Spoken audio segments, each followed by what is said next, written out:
My guests on this episode of the Oaklines have been building something together for the past 58 years. So I went to a numbered letter system during Vietnam, a luncheon with the Queen Mother, and a one-day notice to pack up and leave Germany all have in common. Well, they're all chapters in a shared story. Lieutenant General John Dubia, he graduated with West Point's class of 1966 and immediately branched field artillery. He commanded an artillery battery in Vietnam with the 1st Infantry Division. Later, he served as the 39th Chief of Field Artillery at Fort Sill, Oklahoma. As a 3-star, he served as the director of the Army staff. After the uniform, he continued service through leadership on the board of the Fisher House Foundation, Boulder Crest Foundation, Armed Services YMCA, and an executive vice president with the Armed Forces Communication and Electronics Association. Now, his wife, Maureen, grew up as an Air Force daughter, 14 schools before graduation, 25 moves as an Army spouse, and she helped build the research behind the Military Child Education Coalition. They traveled to installations as far as Korea and Germany and across the country to fight for military kids and their educational needs at different posts and installations. As a family, they've moved across multiple continents, and after 58 years together, they're going to celebrate their next anniversary on June 10th of 2026. What you're about to hear is what happens when a military obligation matures into a shared commitment over a lifetime. Welcome to the Oaklines, where veteran stories find new roots and our community helps them write their next chapters. I'm Ted Adair, a U.S. Army veteran and founder of the Oath and Oak. It's a gathering place and a storytelling platform built in Leesburg, Virginia. We share stories of veterans finding purpose in service, business, creativity, family, and community. Each one a new way forward. At Oath and Oak, we believe service doesn't end when the uniform comes off. It just takes new forms. Through conversations, through events and workshops, we dig into how creativity, community, and emerging technology help veterans shape what comes next. And we savor each story along the way. This is the Oaklines. Stay rooted. Find your outpost. The Dubias join us for a conversation about military service to discuss family and all of your contributions. More than 50 years together. So how long are we talking? 58 years. June 10th, we were married 58 years. 58 years. You're both military brats. We've had 25 moves. 25 moves between us. Yes. And I went to 14 schools before I ever graduated from high school. And so did your children, right? Kids went to 6 to 9 schools. Yeah. We're vagabonds. That's what we are. Each son certainly had a different experience and yet the same, right? Going from post to post. And in a little bit, we're going to get into Mo's contributions with the Military Child Coalition. But how did you make sure that home is where the Army sends you? Well, at first, when we told them we were going to Germany, they were a little old. John was in 7th grade then. So he was beginning to have that real attachment to the friends and things. And he thought, no, this isn't going to be good. We said, just think of the experiences, the travel and everything. I said, it'll be good. And so we took them different places and they loved it. And the other boys really caught on right away. They enjoyed it. They were a little younger. So they didn't want to leave Germany, but we had to come home. In fact, stay. John Jr. played soccer at Lake Braddock. When he went to Germany, he decided to play soccer on a German team. He made the cut. He was the only American on this German. Hyper competitive. That's not, you don't just walk on. Right. No. Right. No. There's some effort that goes into that. But he also played on the high school team in Germany. So when he came back to the States, they wouldn't take him then because they'd already made the cut. He played earlier, but they wouldn't take him later because they'd already formed the team. So that's hard on kids. One of the downsides of all that was they were not eligible for student government or team captain because they moved so often. Yeah. You hear those stories often with military brats. You miss out on certain things, but there are other things that come with it that are just completely unbelievable and help you have a more worldly view, an opportunity to see the world and through the lens of different cultures, different places. I'm curious if in your household there is a favorite call sign or a favorite nickname. Gunner 6. He was Gunner? Gunner 6 is probably your favorite. Are there any other call signs or nicknames in the household? He used to be Big John and our son was Little John. And then Little John grew to be 6'4". So it was hard to call him Little John. Right. It still stayed that way. Otherwise, I didn't have, he calls me Maureen, but I like to go by Mo. So there's a, Interesting. Where did that start? Did that start from just the first time that you met and you decided this is Maureen and I'm going to be formal and respectful? Maureen, now and through the end. and a teacher in high school when I was in 10th grade said, I'm going to call you Mo. And that stuck. So people call me Mo. Stuck with If some people, everybody would just. not me. So we've got Gunner 6, we've got Mo, and that's what's stuck through the years. You got it. Mo, the military family and the child education piece, that was truly important for you. I know you're an educator. Where does that commitment come from? Well, just for myself personally as a child, sometimes I went to 4 schools in 1 year, and that was a hard transition doing that. And then our kids faced that when they came back to the States. Grades were changed. If they earned an A in Germany, they said the numerical grade could be lowered, and then it'd be down to a B. So, and not being able to make teams, and friends having the same issues happen with their kids. So when John actually came to DC for his final assignment, he was working with General Reimer at the time. And Mary Jo Reimer, who's wonderful, was very interested in education. So we coupled with a group out in Texas called the Military Child Education Coalition. And they wanted to get inroads into how we can help the children. So they came together to DC. We kind of brainstormed ideas, and we decided the best thing to do was to take trips out to the major 9 installations in the Army. And we divided it up amongst ourselves and went and interviewed the parents, the teachers, and the students to find out what could help, what is working really well. And then we also did the homeschoolers, because that's another forgotten element sometimes. Yeah. So we did that. And anyway, the whole thing came together, and they did a study. We published the study. And it turned out, after a lot of give and take, they got with all of the different superintendents in the key installations, and they talked to them about letting the kids come, not have to repeat history if they take an American Virginia history someplace. Sure. They didn't have to take it Florida history or something like that. They let their grades be what the grades were that they had earned, and then be able to send videotapes ahead of time to be able to try out for a sport. The only thing we weren't able to do is to have the kids compete for scholarships in certain places. That might be changed now. I can't be sure, but the Military Child Education Coalition is still doing really well. It's doing very, very well, and we're all proud of the work it's done. It was fun doing it. And the coordination of that across installations at that moment in time, I mean, we weren't using Zoom or Google Meet to be able to. So this must have been a lot of phone calls and a lot of trips and coordination to. Wow. We flew to Korea.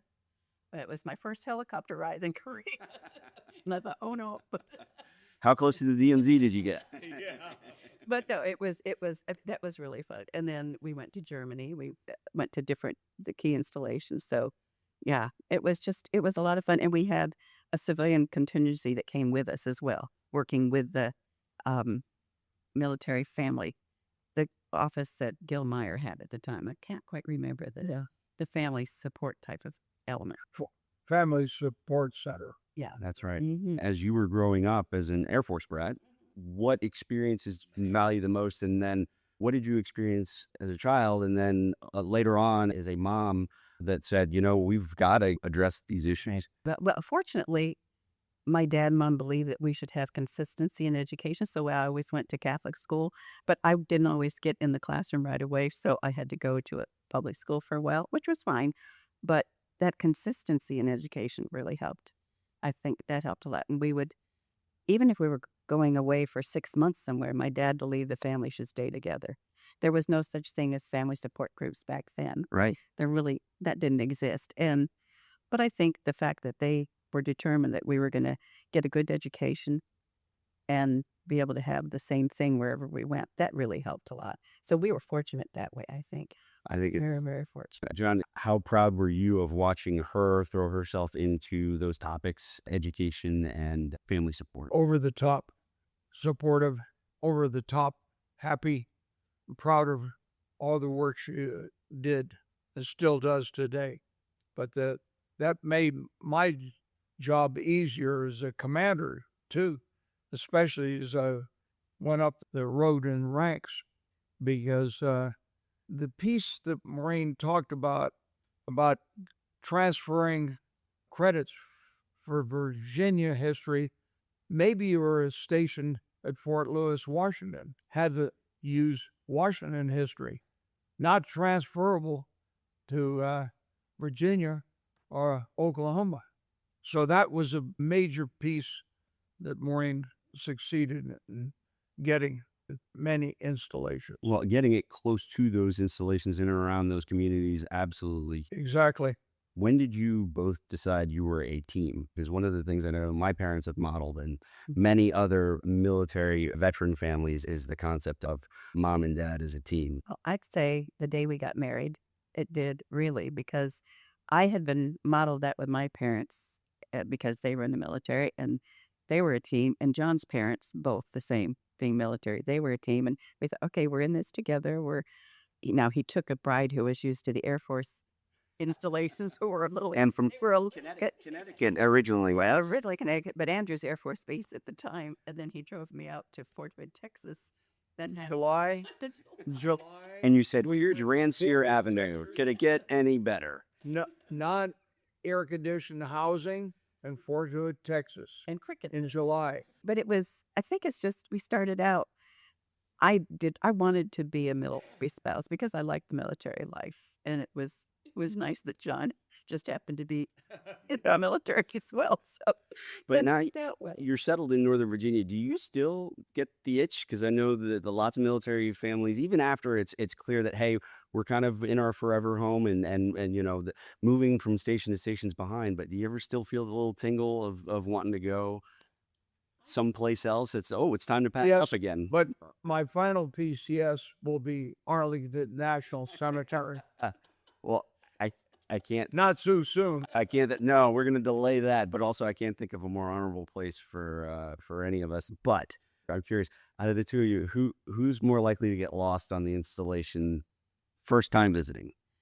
Probably I would, but I don't mind getting lost because then I just drive. I always get in the car and drive around and find where we are, because it pays to get lost, because then you have to find where you're headed. So no GES,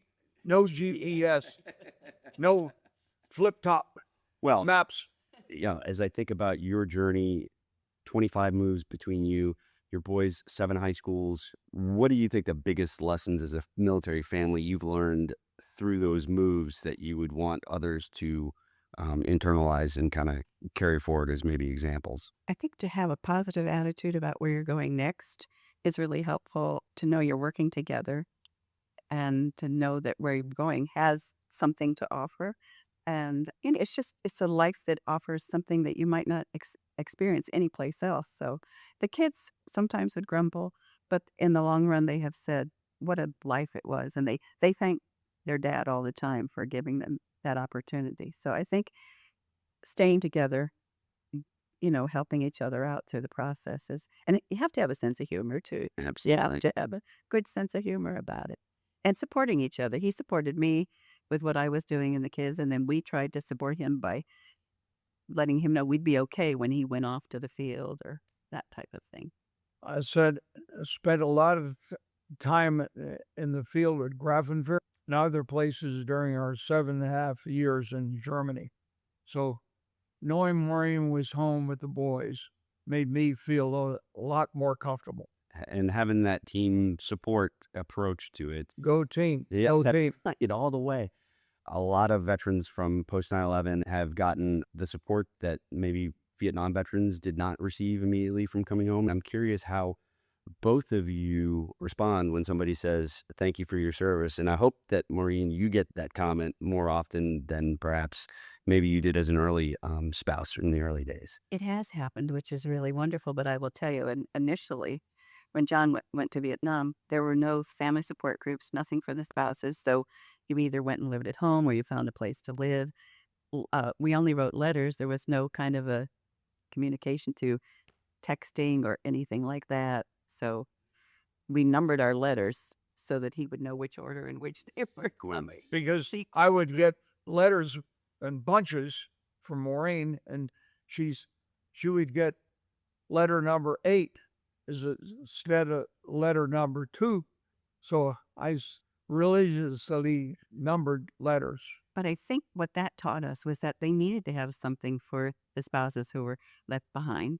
And so they started forming the waiting wives groups. Then they did the family support groups. And before they were official, we used to do it within the units, to have a lone closet and go welcome the new people. That Mow the lawn when somebody else that take care of the babies if somebody was. has got an ear infection, Yep. all of it. So it's Which- true community. It is. It becomes your family, a waiting family. As a couple, did you find that mentality was portable to other installations? It's very, very important because the children knew immediately how the parents felt.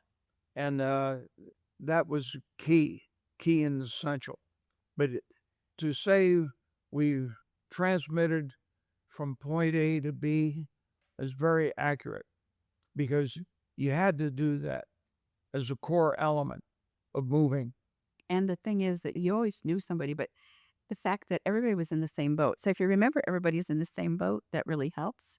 And so you took that with you, think, okay, well, this is an adventure. But it seemed like we always wound up finding somebody we knew. It is hard saying goodbye to the people, but then you establish a whole new thing. And you have to take that. I am really an introvert, but it helped me to go out of myself, because you have to if you want to get involved. I don't believe in minute Maureen's an infant. I don't believe this either, but I appreciate the modesty and the humility of the comment, but I don't believe it. And I test that. I mean, it's just when I'm comfortable. Back to your question, I'd like to address it. Thank you for your service. Yeah. Nobody said that to me when I came out of Vietnam, or Vietnam as the LTG would call it. In fact, I was spit on, warned against wearing my uniform from Travis Air Force Base in California to San Francisco. Through the airport there, I was called a baby color, and etc. So today, when somebody says, thank you for your service, I say, I was proud to serve. I was proud to serve. I'm so glad you said that. Another one that I heard a friend say was to respond back with, thank you for your support. That question, thank you for your service, has evolved for you, certainly from 1966 to present, and probably means even more today. Is that a fair? Very, very fair statement. It goes in the continuum from graduation from West Point all the way to today. Retired, still serving. I forgot to tell you that I had that fight for my service. They say that, and John is so wonderful. He always tells me thank you for the support. But other people have said, well, you served too in the capacity when he was doing all that he was doing, going up along the way. I was beside him, so they thanked me. I thought it meant a lot. Didn't happen when he was in Vietnam. No, I had a college roommate tell me that I was married to a warmonger. And I said, you know what? He's serving so that you can say that. So it's okay. It's okay. Yeah. It's a pretty gracious response, especially in that moment in time. I like to think that my generation of veterans has benefited from some of those hard lessons. And I think that the veteran support organizations that are out there are doing a tremendous job of giving services that were not available. Exactly. It's wonderful. Yeah. Well, when somebody says thank you for your service to you, is there anything they might overlook or might not truly understand or appreciate of what military spouses provide? I think a lot of people that are not from a military community don't realize it. It's almost like when your husband is especially in a command position, you get two for the price of one. So it's not really, it's expected, but if you like to do it, it's fine. There are some people who it was really a chore for them, but I think that they don't understand that there is an obligation. You feel like you need to help the families out there. Sure. But it's a comfort too, I think, for others knowing that somebody is going to be out there for you. And a lot of people in the civilian community don't get that when they move around. They don't have that support. So I tell them we were lucky we had that support. In fact, when people ask me what I felt about what they should do, I said, well, my priorities are faith, family, and your friends and community. So if you take care of your family and your faith is important to you, then you have time to give in some other way in the community. It may not be you can volunteer like everybody else does, but maybe you can make a meal for somebody. If you're working, then you could do that. But there's always a way of giving back so that you set the example that you can help in a small act could be the biggest act of kindness for somebody else. Really. John, do you remember a small act of kindness that either you or Mo provided to a soldier or a family or, a fellow commander? Well, when we lost a soldier, to go up and hug the family, tell them about the soldier who passed away, that to me was very, very important. And there's a certain amount of strength that goes with that act of... Yes, it's not rote.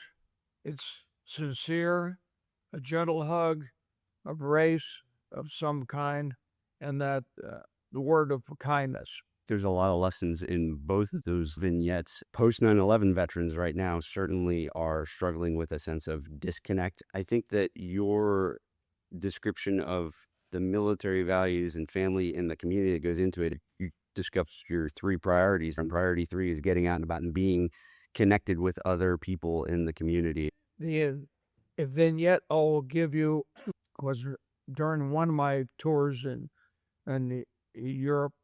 Soldiers staying on base, they say, there's nothing to do. I said, have you looked around? Do you ski? Do you like to eat? Do you like to hike? Do you like to horseback ride, archery? Right, all those things. Get off post. So I tell our non-commissioned officers and other officers, get the soldiers out of the barracks. They're happy to do that. You were a couple overseas in Germany getting connected with the German military units. That was fun. Except for one time we were with them and we were at this dance, and I had the German counterpart took me out on the dance floor, and we were talking. I said, well, your English is so good. How did you learn it so well? And he said, during the war, he'd been a POW in the United States. So I thought, oh my goodness, I have a big faux pas. But he said, no, it taught me my trade. And he said, I'm very thankful. He said, I could have been on the Russian front. So he was very happy. But the other thing he said, he went west instead of east. That was a good, he lucked out. The other thing he told Maureen was that he was treated much better as a POW than Americans were treated as a POW. Interesting. I think that also is a testament to the American character and the commitment of our forces to the law of war. Absolutely. Those interactions, though, for you as a couple and bringing the boys with you, just life-changing. I'm interested, John, if you might share a moment where, as a commander, you wouldn't have been able to navigate without Mo's support. Everywhere. Everywhere. She's rocking my line. Absolutely a team from day one to today. I would say that every unit that you were assigned to benefited from having both you and Maureen as a team, and not just absolutely commander. Yeah. In fact, my team in Vietnam benefited by Maureen being there, albeit at home with her parents, because I was able to keep the morale up, because my morale was better when I got a letter from Maureen. And it was numbered. We know that it was in the proper order, the proper sequence. Absolutely. Every day. I have to tell you a funny story because we used to send tapes to me. At one time, he sent a tape and he forgot to turn it off. And because there was a firing mission. So I get this tape and he's talking to me, and all of a sudden I hear this boom, boom, boom, boom, boom.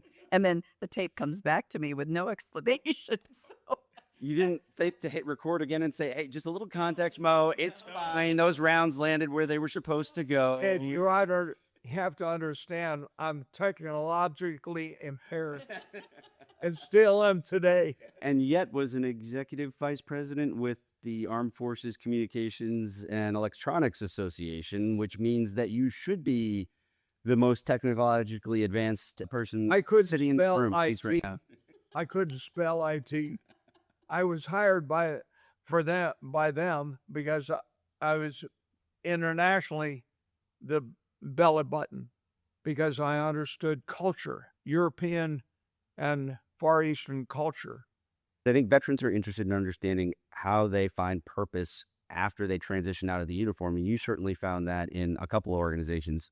Armed Forces Communications Electronics Association, Boulder Crest Foundation, the Fisher House. The key to that, the answer to your question, Ted, is that I was a good listener, a better listener. Each day goes by, I listen better and more intently. And I learn what it is, the fundamentals.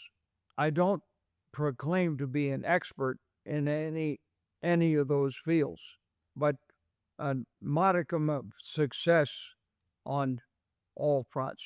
You found, I think, a way of contributing back to your community. How did you navigate that transition and decide, okay, I'm no longer wearing the uniform. It's hung up, it's meaningful, but it's a part of what I did once upon a time. I use the lessons learned.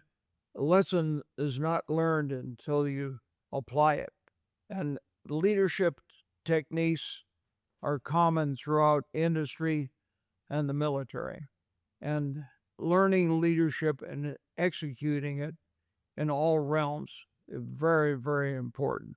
And that's what I find to be a real key to that transition, because you use leadership wherever you go, whatever corporation it happens to be, whatever foundation it happens to be. And so you reach back and pull lessons learned and just change the vernacular. Don't militarize it, and it works not without a few bumps in the road occasionally, but it works well. I'm glad that you mentioned the bumps in the road, because again, there are a number of post 9/11 veterans who will openly share that I don't know how to transition out of the military, but you just communicated exactly how veterans can translate their value. Absolutely. As long as you remember to keep your values paramount and all that, maintain integrity, be a good listener, listen to everybody. Everybody has a good idea. One of the other things that I would mention would be teamwork. We talked about Maureen and John team. Teamwork is paramount throughout everything you do. The only time there is no I in team. Right. The thing that I say, don't use the word I, except I made a mistake. If you succeed, it's we. Teamwork succeeds. That also is imperative in the transition from military to civilian life. Teamwork. Who modeled teamwork for you besides your parents? I look at leaders, military leaders from whom I've learned and emulated some of what they've done. Others, I still take lessons learned from the non-leaders. I make it a point to say, self, I will not do that if given the opportunity to go another way. That to me is important. And if I could say that there was a battalion commander's wife. I still see her today. She's one of my bridge partners. She's wonderful. And her husband was wonderful. He was probably one of the ones John would say was a great mentor and leader for us. But she believed in including everybody and in asking, not tasking, and in just making sure your people who work for you are happy and just enjoying life in the process, and understanding that not everybody is going to like the military life, but she didn't have expectations for everybody to say, oh yeah, I'm gung-ho to do this. So she taught me about being inclusive and caring. I thank her from the bottom of my heart because she was wonderful. The next segment is called Target Locked, and really that is, what's your mission now? I firmly believe that military families, after they've served, have earned the right to enjoy and ease into whatever their pastimes and favorite activities are. But sir, you've spent so many years serving on boards and organizations and volunteering. How would you characterize your mission right now? Family first. Family first and always. Then I would say that to give back, it's a time to give back. My 33 years commission service and 4 years at West Point in uniform. It's time to give back. And I do that willingly, eagerly, every day of the week. And that to me is a key piece. Well, he's an early morning lector at our church. He goes to the 7:30 mass. Oh yeah, that's Don't join him at that. Oh, that is early. But he's an early bird, but I still believe in giving back too. And it's like he said, family. It's important to see our family as much as we can. Our one son and his wife live near us, so that's great. The other one, they're down in Florida, and one grandson's graduating in December, so we're going to his college graduation. But spending time with them and with friends around the area, and we're lucky to have your mom and dad near us, which is great. I still volunteer within our church group and different activities, and that to me is just another way of giving back. So these are really your anchors. Absolutely. Absolutely. We've been so blessed, so it's nice to be able to pay it forward, I guess, or give back. Yeah. And it's clear to me that you've done that not only for your kids, but for the Army and for the local community. I want to shift gears to my next favorite segment, and that is, so there you were.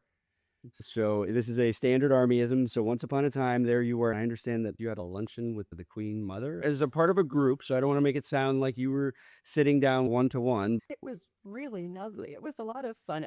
How did this come about? Well, John was the commander at Fort Sill at the time. I was the chief of artillery for the United States Army, visiting my counterpart, the head gunner, if you will, of the British Army, and they had annual horse race, and the Queen Mother was 25 years nonstop. Every year she would present the ginormous sterling silver trophy to the winner. And so Maureen and I happened to be visiting my counterpart. He said, "John, I think you and Maureen will join me for lunch with the Queen Mother today." We were the only two foreigners. Yes. A lunch for 24, two of whom you're looking at right now. How did you break this news? Hey, Mo, surprise! We're gonna go eat with the Queen Mother. And then, how much time did you have to prepare? Well, actually, we had gotten a thing from protocol saying there would probably be a chance that we would have this opportunity. And I thought, oh my goodness, I have this thing where I love language, so I tend to copy people's accents. And I said to myself, when you talk, don't talk in British accent. And we were sitting around the table, and John was at a table with a group of 8 people, and I was at a table with lords and ladies, the Queen Mother, and this country bumpkin, funny enough. And we were talking, and she said, "Oh, keep talking. I love your accent." And I thought, oh, good, I'm not blowing it. But she was lovely. She was just so at ease. She was just gracious. She was everything you've ever heard about her, being warm and welcoming, and it was a lifetime experience. Was that on your bingo card when you guys got married? Do you feel that, someday, this is a prerequisite, John. I don't really know. I'm not saying yes unless you can commit to me having one day lunch with the Queen Mother. It was quite a gift. It was. The highlight of that day, besides meeting the Queen Mother, was to be summoned after the lunch. The horses were racing, and she had a little, they called it a chair. I called it a mini throne. It's the Queen throne. Separated only by a table where her gin and tonic were located, and two sets of binos, one for me and one for the Queen Mother. And I was summoned to have an audience with her while I was there. I spent 25 minutes with the Queen Mother, one-on-one, watching, and said, "Your wife is delightful, John. Where is she now?" I said, "I think she's betting on a horse." I said, "Oh, she wins." Well, the funny thing is, I had gotten my ticket downstairs, and I was summoned over to come and talk to them, and the horse that won, the Queen Mother had bet on, and so had I. So we both won money. Very nice. I won 30 pounds. Well, it's a special relationship, as they say, between it's That was outstanding. But that was sort of like a fairy tale experience. It was. My next segment, I call this one Rucksack Drop. The intent here is to impart some knowledge and wisdom of lessons learned. We'd be interested in both of your thoughts on what you wish the American public understood better about military families. I don't know if they understand truly how difficult life in the military can be. They don't understand that or appreciate it as much as they could or should. But that goes back to the commanders, those husbands and wives or spouses who have that responsibility, not only within the military community, outside the military community. Get involved, tell the story, get involved, make sure that the kids play together, civilian and military. Yeah. Community is there. Wherever you happen to be, like I volunteered lector at the 7:30 Mass on Sunday. The head of the lector department, he thought he died and went to heaven. I said, I'm a retired soldier. I'm early bird. I'll do it. You'd be grateful for having somebody that was willing to be there. Right. But that's part of my answer. I'll let Maureen continue for there. I don't think people realize that only 1% of the population serves. And people say, how can you stand the moving? How can you do this? You get free housing, you get free this and free that. And I said, no, housing's not free. That's not free. We have medical care, and yes, it's taken care of, but sometimes you have to go on the outside. And I said, the food isn't free. We pay for that as well. Right. So, but I think what they need to know is that we're not any different than they are. We've just had different experiences, and we've been fortunate enough to be able to get out there and meet other people. With our son, some of our friends, the kids did a Model UN in the United States. Well, our son was able to go to the Model UN in The Hague. I mean, that was a great experience, and he could share that back with his friends. And he maintained a very close friendship with one of his civilian buddies, and they're still great friends. And our son Christopher did the same. Unfortunately, our oldest son passed, but some of his friends have been friends with our kids too. So that connection on the civilian community really is important. One of the things that I'll mention about the Model United Nations in The Hague, had we been stationed in the United States, Maureen and I could have written a check paying for his flight over, flight back, tuition, all that while he was there. We were in Nuremberg, so we got him train tickets, paid his way. I'd say the return on investment for you all was high. Right. Exactly. You got a bargain and a deal. All you had to do was trade 50 years worth of service to the nation and going from post to post. Right. It was great. We wouldn't trade it for the world. I mean, I loved the life we lived. There were sometimes it was frustrating, yes, but we had always so much support in good times and hard times. That's what was key, I think, that we've been through difficult times. People helped us. That helped us in turn to others who needed help at difficult times. So it's always this being thankful for what we have. We've been truly lucky. And I thank him for the life he gave me with this. It's been great. Good partnership. Go team. There's probably a Beat Navy in there somewhere. I'm sure. I'll finish this interview with Beat Navy.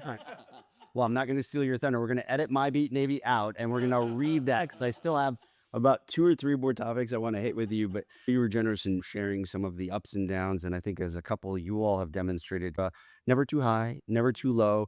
Take the good, take the bad. But maybe you could share the hardest moment that you two endured separately. Perhaps, John, you were away, and then for Mo, you're holding down the home front. I would tell you the most difficult thing we experienced was when we were stationed in Germany, and our oldest son, John Jr., was finishing college. We got a call from him in Florida, said he had just diagnosed with leukemia. We had to emergency PCS, moved back to the States. That was the most difficult thing we went through. And then my boss, Dick Cheney, of whom I was executive secretary, he was very kind and understanding. At the end of every day, when I went to work for him, I would go to Walter Reed and join Maureen by John's bedside till he passed. Yeah, they were very supportive. So we had the whole military family because we came back. Suddenly, other people packed out our house. It was like we were surrounded by a lot of support. You get through the hard time. Another hard time was when he was in Vietnam, and I was 6 months pregnant when he left. So our first son was born while he was in Vietnam. He came home to a 9-month-old. And the first thing he did when he got the message was, "You didn't tell me about his eyes. Are they okay?" Because he got the telegraph over there saying, on Thanksgiving Day, you have a son. And he was almost the size of a turkey. He was 9 pounds, 3 ounces. So he was a big kiddo. He was a bruiser. So he saw him for the first time. He leaned into the crib when he came home from Vietnam, and our son grabbed his nose and pinched him. But and then I was lucky I had my parents to help out. But that was difficult, not being able to talk to him. Sure. And not know whether or not the letters are getting through. And then the worst thing, of course, was the death of our son, but we had so much help. We even got a beautiful letter from George H.W. Bush because they had lost a daughter to leukemia. So they wrote us a beautiful letter, and we've saved it to this day. But I think it's our chaplain friends and our military friends and our civilian friends. They all wrapped us in a warm blanket. But then it seems to me that you both have returned that in kind. It was fun. And like I said, the one who I think gets so much credit for that MSEC group is Mary Jo Reimer. She was wonderful, so instrumental in it, and just passion for the learning and being able to work with her. And then the people the MSEC organization itself, their passion for the kids, and they weren't military, right? It was so that was really. I think that was a big... You mentioned MSEC. You mentioned also the Fisher House, whom I'm proud to be in my 29th year as supporting them as a board member. But they give 5 annual awards. This year, the number 1 award of 5 was MSEC. Holy smokes. That is a great recognition and full circle moment. And I do want to point out that for folks that may be listening and don't have appreciation for what the Fisher House is and what they do, they provide housing for military family members and extended family when there is a service member who has either been hurt or wounded or injured or severely ill. The housing provided is at no cost. I experienced this firsthand when I was a lieutenant. One of my soldiers had cancer, and we got him down to Fort Sam Houston immediately, and family came in from out of state, and they had a place to stay. And it is not just 4 walls, a bed, and a pillow that the Fisher House provides. No, it goes far beyond that. It's like a home. There are 100 houses now, 97 of which are in the United States. The others are in Luncheon, Germany, in the UK, based on the close relationship British Army and the U.S. Army has. And I'm sure the Queen Mother probably approved of that connection. I'm curious, what do you know now as a couple about resilience? I think for me, I don't think I ever thought I could get through some of the things that we've been through. I thought that, oh no, I'm going to fall apart. But you realize you get an inner strength. And I think faith has a lot to do with it for me. My faith helped me through this. And I had faith as a younger person, but it's grown as I've gotten older, even stronger. And I think resilience is a good word because you can be knocked down and you can get back up again and get going, and you don't sit back and say, oh, woe is me. Maybe at a 20-year-old, I might have said, oh, how can anybody do that? But today I think you can get through anything if you just work within yourself and with your family, especially your connection and your friends. You can have the faith that helps you.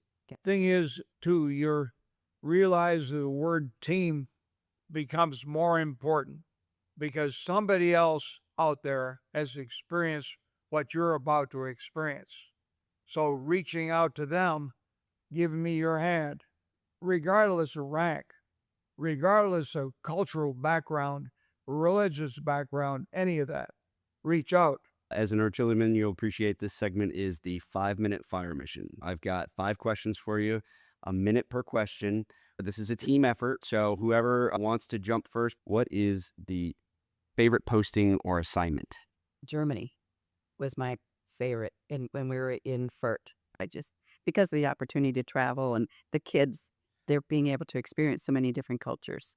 I think that was key. I agree with Nuremberg, Germany, best assignment. And Obviously, being chief for our artillery at Fort Sill, Oklahoma, was probably equal to that, because when I was a lieutenant, I used to drive around Fort Sill, and I said, we'll never live there.